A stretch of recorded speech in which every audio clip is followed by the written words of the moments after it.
Welcome back, Nick Wilson, Spencer German, Sons of the Shoe podcast. And before we get to the Michigan Panic Meter, which we will be doing every single podcast, before we get to love it, like it, or leave it, I think it's time for me to love it. Eats a little crow here now. I had admitted that I was pretty panicked heading into this Penn State game, and it was a lot about Ohio State, less about Penn State. But you were very confident, but not necessarily in Ohio State. Now, were you? No. I flat out on the air on Friday night, filling in for our colleague Jonathan Peterlin. I said that my tease leading into it too was someone's winning by double digits tomorrow. That was what I said. Just left it at that. And then I revealed that the team that was going to win by double digits was actually going to be Penn State. Listen, I got to own it. Here, what I will say. Wait, no. Own it before you. What I will say it. Okay. I own it. It was a terrible take. I went into it really thinking that when you looked at these two teams, Penn State, I thought this was just finally the year that they had Ohio State's number in terms of the talent. I understood skill positions. Ohio State was probably a little bit better, specifically at receiver. But then you looked at the injuries Ohio State had. No Denzel Burke. We weren't sure about him on Friday. Trevion Henderson, who didn't end up playing. Emeka Ibuka, who was like sort of in but not playing, or they were talking about using him in certain situations, but I don't think I ever saw him on the field. So like you put all that together, it felt like the perfect storm for Penn State to finally get over the Ohio State hump. I'm just going to flat out admit it. Like I drank the Kool-Aid a little bit there, feeling like the big thing too, Nick, I'll say is in college football, so often you see this game being about who, and I guess you could say at all levels of football, it's all about the trenches, right? And I felt that Penn State had the better defensive front. They've been generating pressure like madmen this year. They got a couple guys who are probably NFL caliber pass rushers on that defensive line.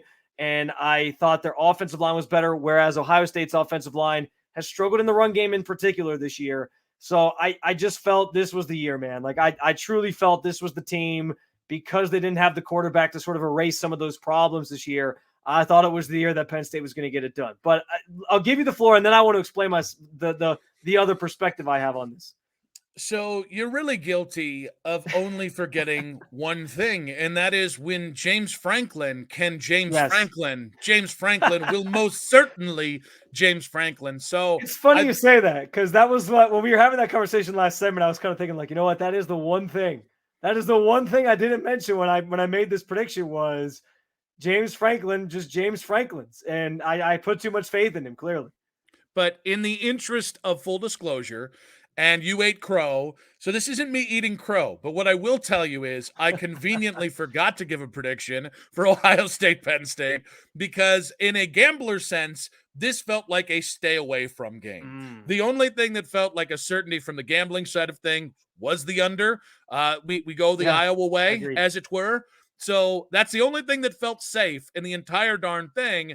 But everything else, just in terms of predictions, it just felt like a game where I didn't have a great feel for it. So I guess you can't eat all that much crap, but I appreciate you eating at least enough to offset the double-digit prediction. I'm a big proponent of, listen, when I have a bad take, I got to own it. And not quite that.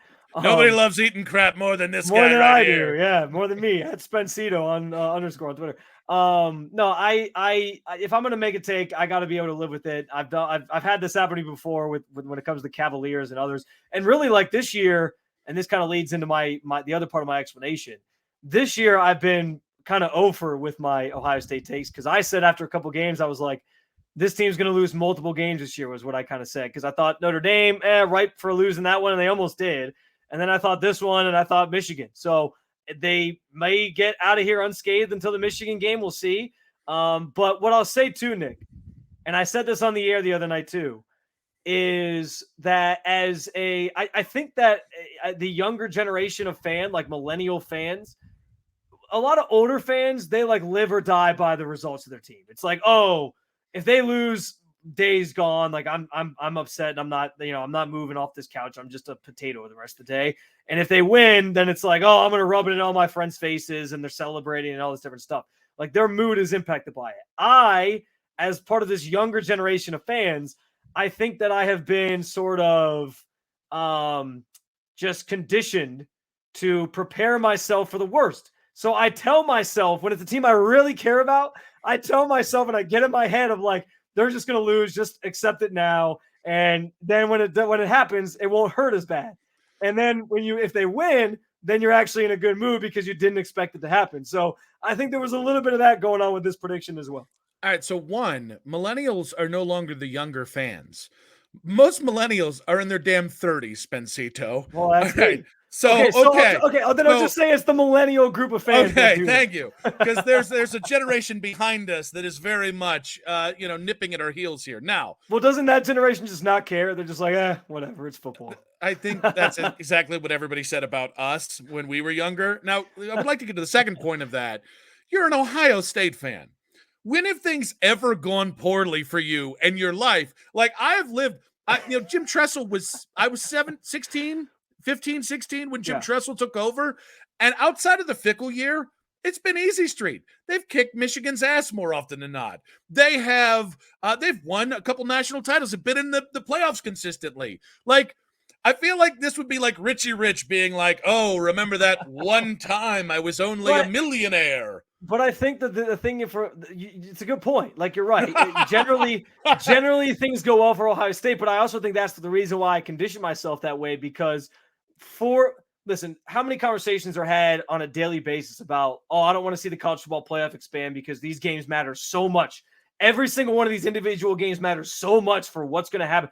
And I think that's why I do it that way. And that's the way my mind works because I'm like, well, this game could make or break the entire season. So I know it's going to hurt more if they lose. So if I just accept that it's going to happen, then I can just keep on living my life on the other side of this game and I'll be okay in the long run. I think that's the way my mind works. And I only